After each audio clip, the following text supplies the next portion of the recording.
The wind whispered secrets across the forgotten streets of Westview, its ghostly breath stirring leaves long decayed. A bitter mist curled around the wrought iron gates at the town's border, and there, face down in the frostbitten soil, lay a woman. Her lifeless fingers, curled as though grasping at the memory of a spell, were ringed with scorched sigils, blackened by time and curse. She had no name, just a coroner's label, Jane Doe. But even the silence knew better. This was no ordinary death. This was a summons, a reckoning.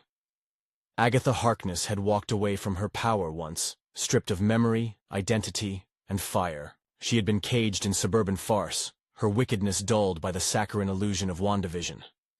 But fate is not so easily rewritten. The Darkhold always finds its mistress again. If this resonated with you, don't forget to like, subscribe, and share with someone who needs to hear this. A cop with wary eyes, Herbert, they called him, stood beside the body, nervously fingering the hilt of his baton. Near him was DTY, now demoted to a desk clerk, yet still sharp enough to sense when death carried a sulphurous stink. They didn't know what they were looking at. But Agatha, she did. Inside her detective office, the coffee steamed, in a chipped mug that read, "Get a clue." Ironic. The kind of humor only witches and devils laugh at. The place smelled of burnt sage, antique ink, and something faintly metallic. Suspended for over a month, unpaid and unrepentant, Agatha's days had become an obsessive loop of late-night research and haunted dreams. The murdered woman wasn't just a case. She was a calling. With every clue, Agatha began scrawling letters, almost by instinct, on her cluttered whiteboard. D-A-R-K-H-O-L-D.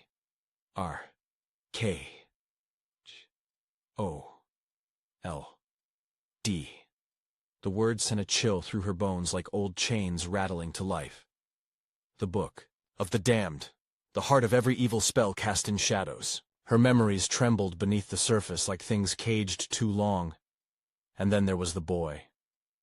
Unseen in the first 2 episodes, he slipped like smoke between frames. Nicholas Scratch, her son in another life, in another comic panel.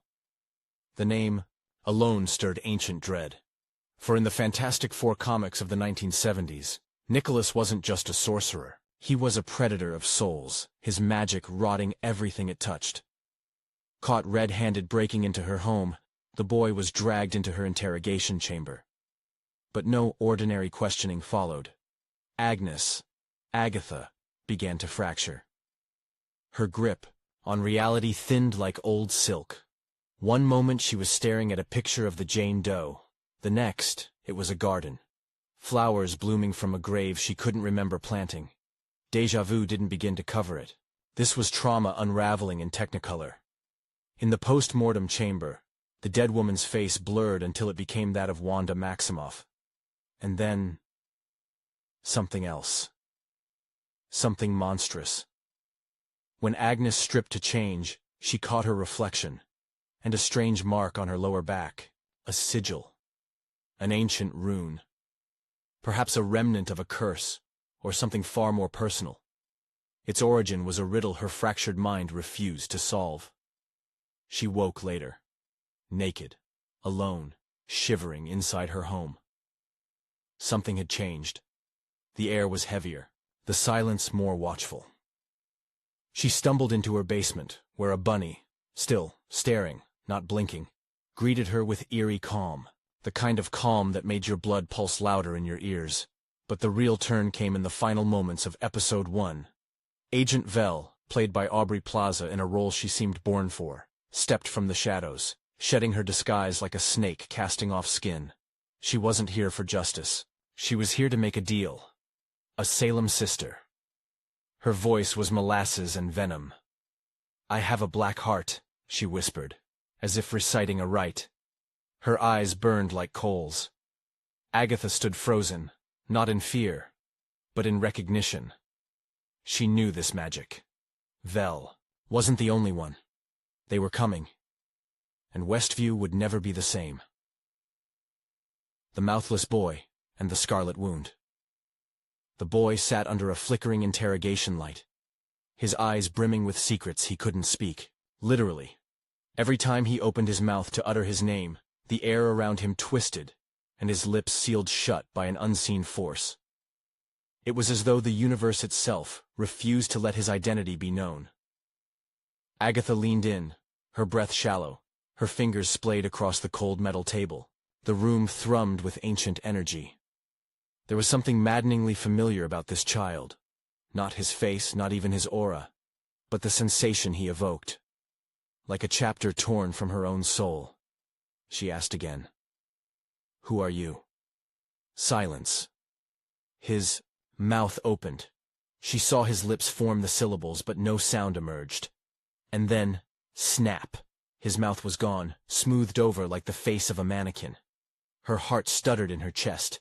This wasn't just some spell. This was binding magic, a curse written deep into his being. Outside, the streets of Westview simmered in surreal twilight. What looked like a small, mundane town had become a haunting echo of something mythic. The color grading of the skies was too vivid, too intentional, like someone had saturated reality. The wind smelled of lilac and old blood. Shadows stretched too far and never quite aligned with their sources. She found herself drawn to the ruins of Wanda Maximoff's former home. The wreckage loomed like a scar on the earth, walls scorched with crimson paint strokes depicting monstrous figures, wailing in silence. Agatha pressed her fingers against the mural. The texture was wrong. Not paint. Blood, mixed with ash. She remembered nothing from the final battle of WandaVision. But something inside her spat on the ruins with unspoken fury. Wanda had buried a more than memories here. She had buried power. Her power. "Someone's trying to make you remember," whispered Vel from behind her. Agatha didn't turn. "Then, they're going to regret it." They returned to her dimly lit lair beneath her. Home, now less a place of seclusion and more a staging ground for war. Lilia was there. A witch with lavender eyes and a scent like ancient parchment. A fortune-teller by day, full-time witch by night. Lilia claimed to be over 400 years old. She never slept lying down. Her bed hung vertically against the wall like a crucifix. She would simply step into it, close her eyes, and become statuesque until dawn.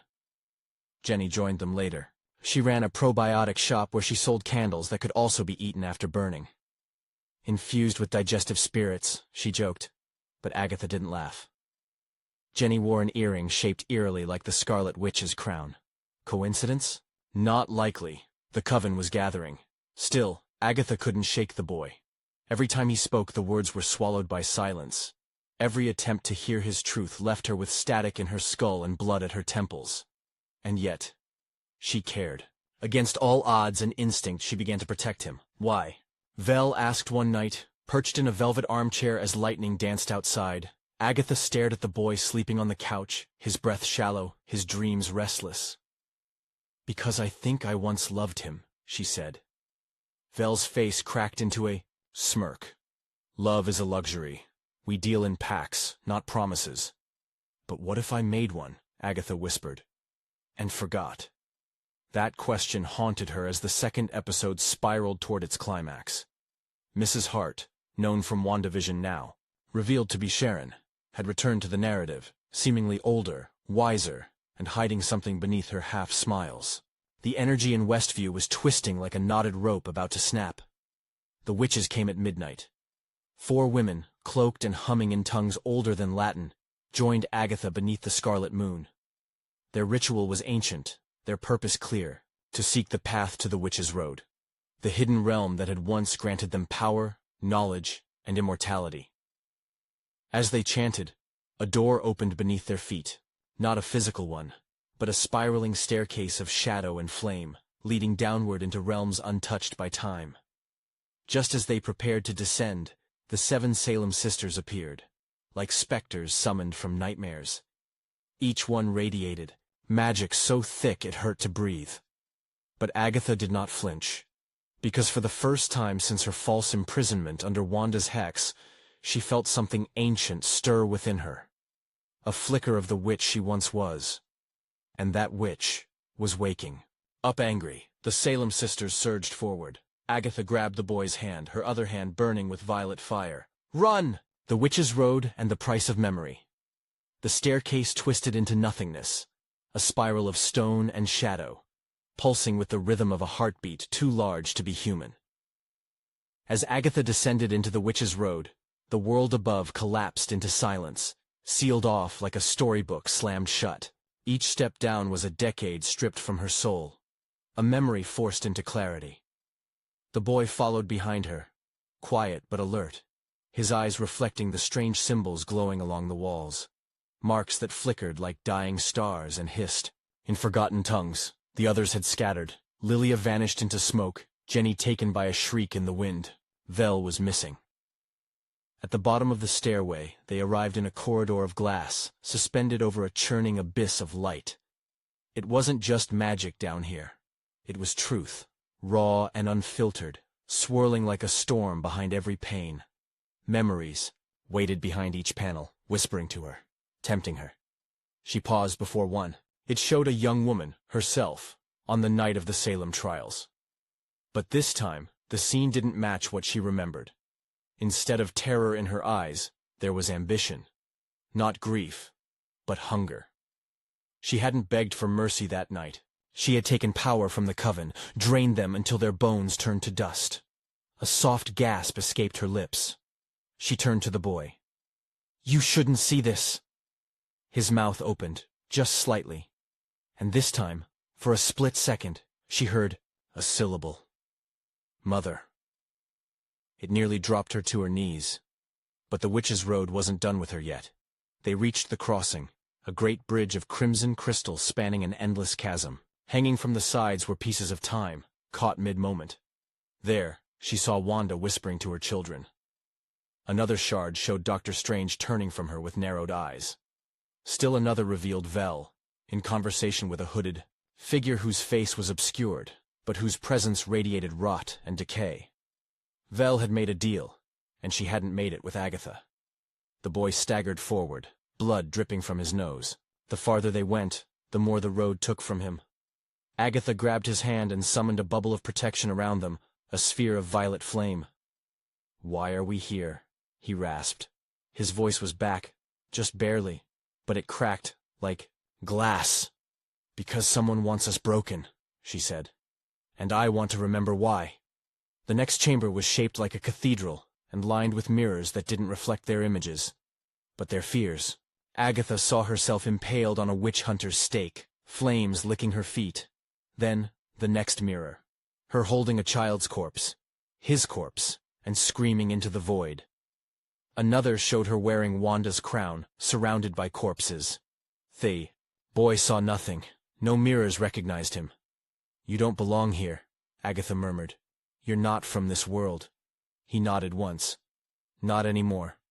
Then came the warden, a towering creature of flesh and smoke with no face, only a mouth lined with jagged teeth from chin to chest. It crawled from the ceiling and landed before them with a wet thud that echoed through the road.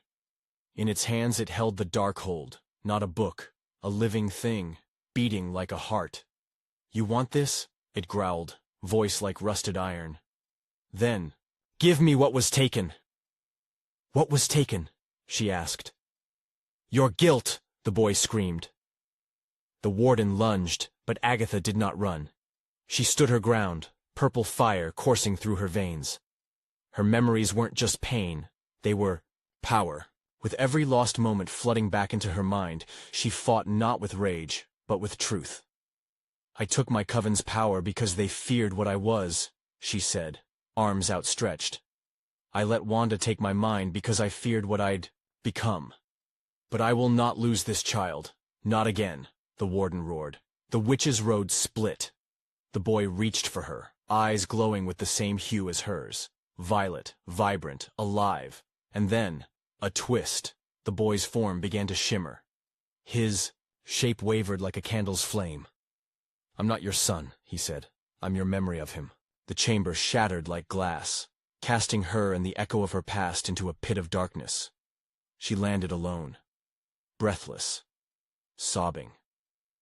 Above her, the Witch's Road sealed itself shut, and from the shadows behind, Vel stepped forward, holding the real Nicholas Scratch by the hand, alive and smiling.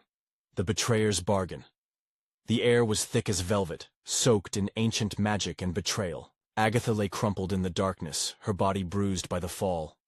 But it was nothing compared to the rupture inside her. The boy, the one she had bled to protect, wasn't her son. He was a memory. A fragment of grief conjured by the witches, rode to force her to remember, and now, standing before her, was the truth incarnate. Nicholas Scratch.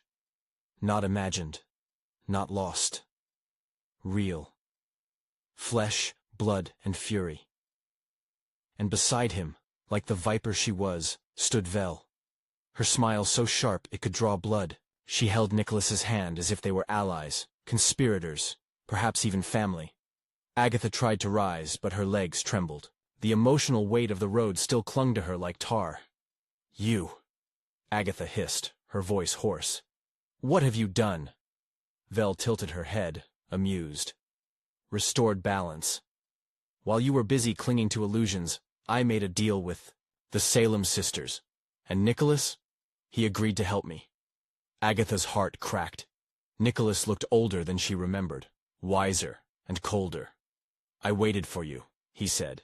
"I called to you, but you didn't answer. Wanda buried you inside her sitcom. Vel found me. She listened." "No." Agatha's voice was barely a whisper. "You don't know what she is." "She's honest," he snapped. "You're the one who lies to herself." The chamber shifted. The walls pulsed with life, as though the witch's road itself had become aware of the confrontation. Every rune began to glow. Every corridor hummed with tension. Vel stepped forward, her boots echoing like thunderclaps. "I offered Nicholas what you never could. Legacy, power, control over his own destiny. You wanted to shelter him from darkness. But you are darkness, Agatha. You're just too ashamed to admit it." Agatha's fingers curled against the stone. Her magic flickered. Faint, unreliable. "Why now?" she asked. "Why come for me? Now?" Vel's grin widened. "Because the seal on the Darkhold is weakening, and only the blood of a true Harkness can unlock its final chapter." Realization hit like a slap. "You want my death." Vel shrugged. "Not necessarily, but I do need your cooperation." Nicholas stepped forward. For a moment, something in his eyes softened. "I don't want to hurt you," he said, "but I will if I have to." Agatha rose, fire igniting in her hands despite the trembling. "Then you'll learn what it means to cross a witch who's lost everything." The chamber exploded in violet fire. Magic collided like storm fronts. Runes split and reformed in mid-air. Vel summoned tendrils of night that coiled around Agatha's limbs, trying to siphon her will.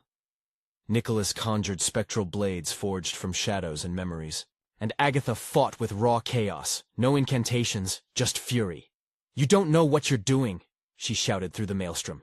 "The Darkhold corrupts everyone. It doesn't give. It takes." But her words were drowned in the roar of combat. And still she hesitated. Because every time Nicholas attacked, she pulled her blows. Every time he left himself open, she flinched instead of striking. Vel noticed. Her laughter echoed through the chamber like a bell tolling doom. "That's your weakness, Agatha," she purred. "You still believe you can fix him, but he doesn't want to be fixed. He wants to be feared." Nicholas struck again. Harder, faster. His blade grazed her shoulder. Pain bloomed. "Stop!" she cried. He paused. And that's when she struck. Not at him, but at the chamber itself. With a guttural scream, she unleashed a torrent of wild magic that shattered the platform beneath their feet.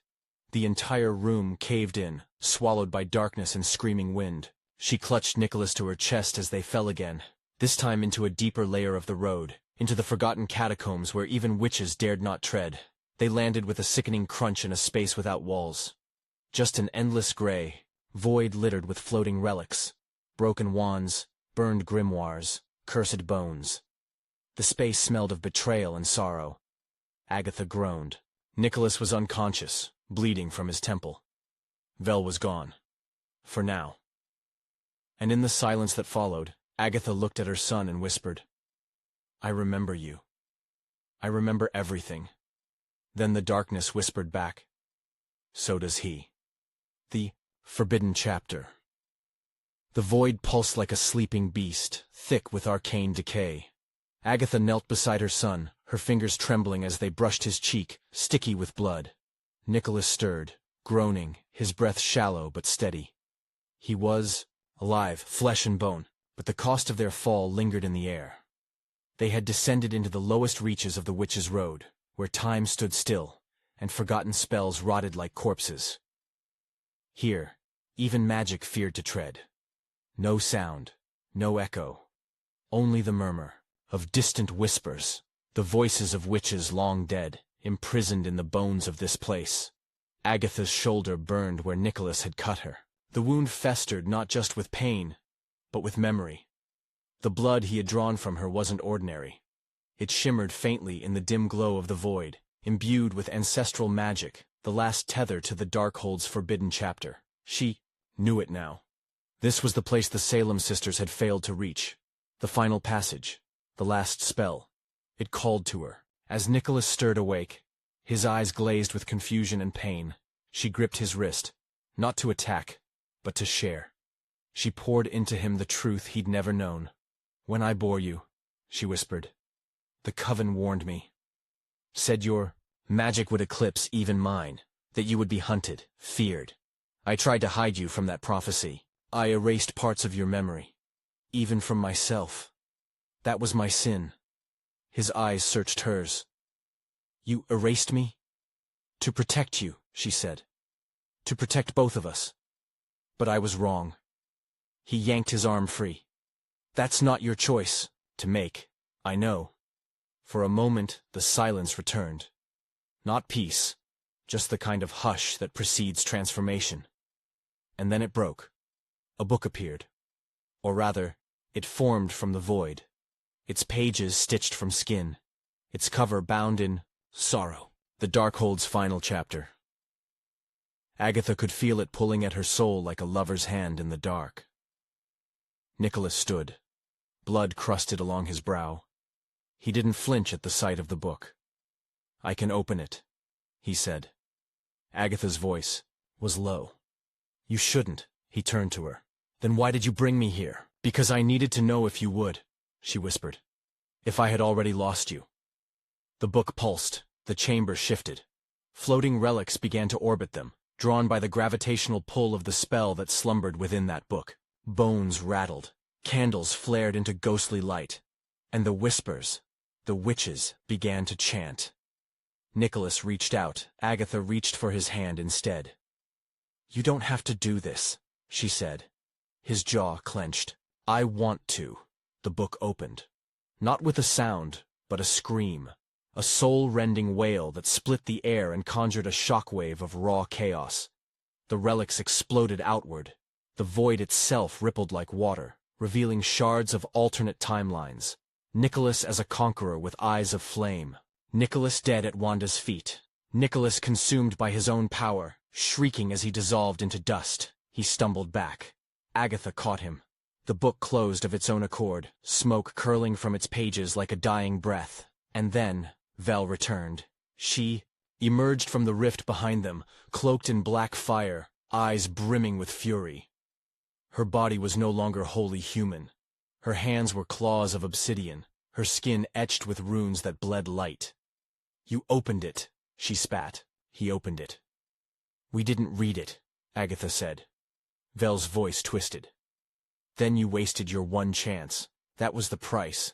The spell's power only reveals itself once, and only to blood. Agatha turned to Nicholas. What did... You see? He was silent, but the answer radiated from him. Power. And something else. Resolve. Vel raised her hand. Then he's no longer yours. Agatha stepped in front of him. Then you'll have to go through me. The final battle didn't begin. It erupted. Vel's magic came in waves, shadow serpents and screaming banshees. Agatha answered with fire, with wind, with spells not spoken since Atlantis drowned. Nicholas stood between them, torn. Each spell that missed its mark cracking, the world beneath them, and then he roared. He raised his arms and pulled from the void itself, summoning a cyclone of all the magic that had ever been forgotten. It consumed Vel, tore her from her false form, and shattered her into glittering ash. Her scream echoed like church bells at midnight. Silence. Agatha collapsed. Nicholas rushed to her side. "I didn't mean to." "You didn't kill her," Agatha whispered. "You freed her." The book began to burn, flames blue and green, impossibly cold. The final chapter was closing. Forever. Nicholas looked at her, tears welling. "I'm sorry." She smiled through the pain. "No, I am. For not being the mother you needed." "But you're the one I have," he whispered. They held each other, and the void wept. Homebound ashes and a new dawn. The witch's road closed.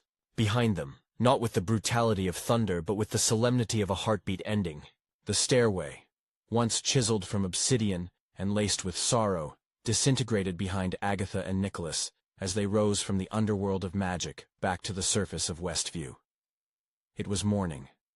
Sunlight, real, gentle, unfiltered by illusion, bathed the town's empty streets. The world above had changed while they were below, or maybe they had changed so completely that it simply looked different now. Westview no longer buzzed with the hum of hexes and unseen cameras. It was quiet. Too quiet. They stood before the ruins of Wanda's home. Now just scattered bones, of timber and stone. The mural, once painted in blood, had faded to nothing, not washed away, undone, like someone had erased a part of reality itself. A symbol of finality, yes, but also of healing. Nicholas stepped forward, hand outstretched toward the ash. "This place feels familiar." "It should," Agatha said softly. "It's where you were born, in a way." He turned to her. "Do you think Wanda knew?" "I think she knew something," Agatha replied. "Enough to fear what might come. Enough to rewrite the world to stop it. But she failed." "No," Agatha said, laying a hand over his heart. "She stalled it. Gave you time to become who you were meant to be." He nodded. The wind caught his dark curls, and carried with it the scent of sage and cinders. They walked together down Main Street, past the storefront still frozen in time.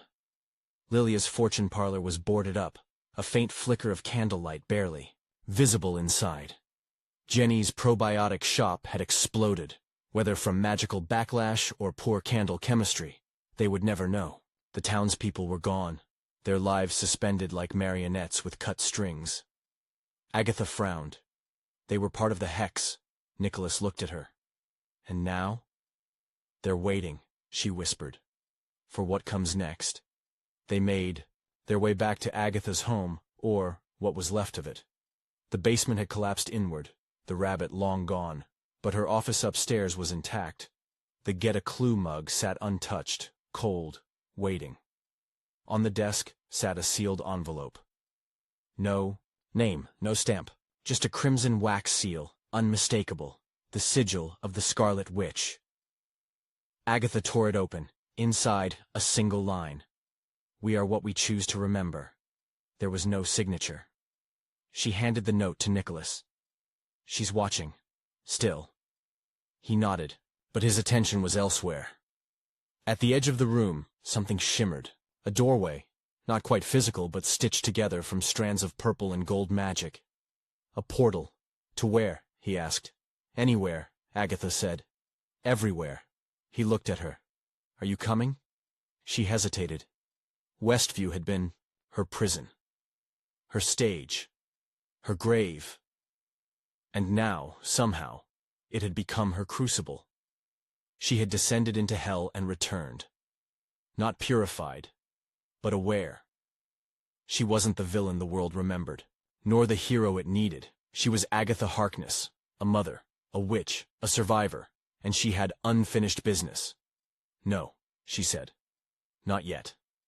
Nicholas frowned. "Why?" "Because the world still thinks I'm dead," she said with a faint smirk.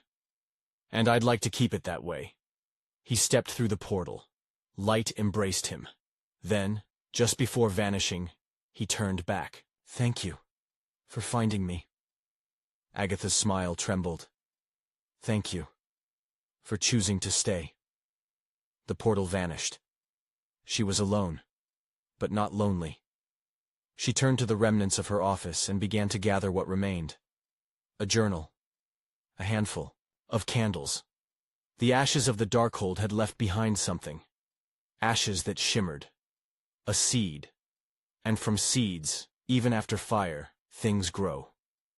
Outside, the first signs of life were stirring. A bird called. A dog barked. Someone laughed, faint, distant, but real. Agatha stepped onto her porch, breathing in the scent of morning and magic. Westview wasn't just a town.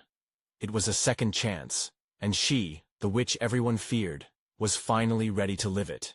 If this resonated with you, don't forget to like, subscribe, and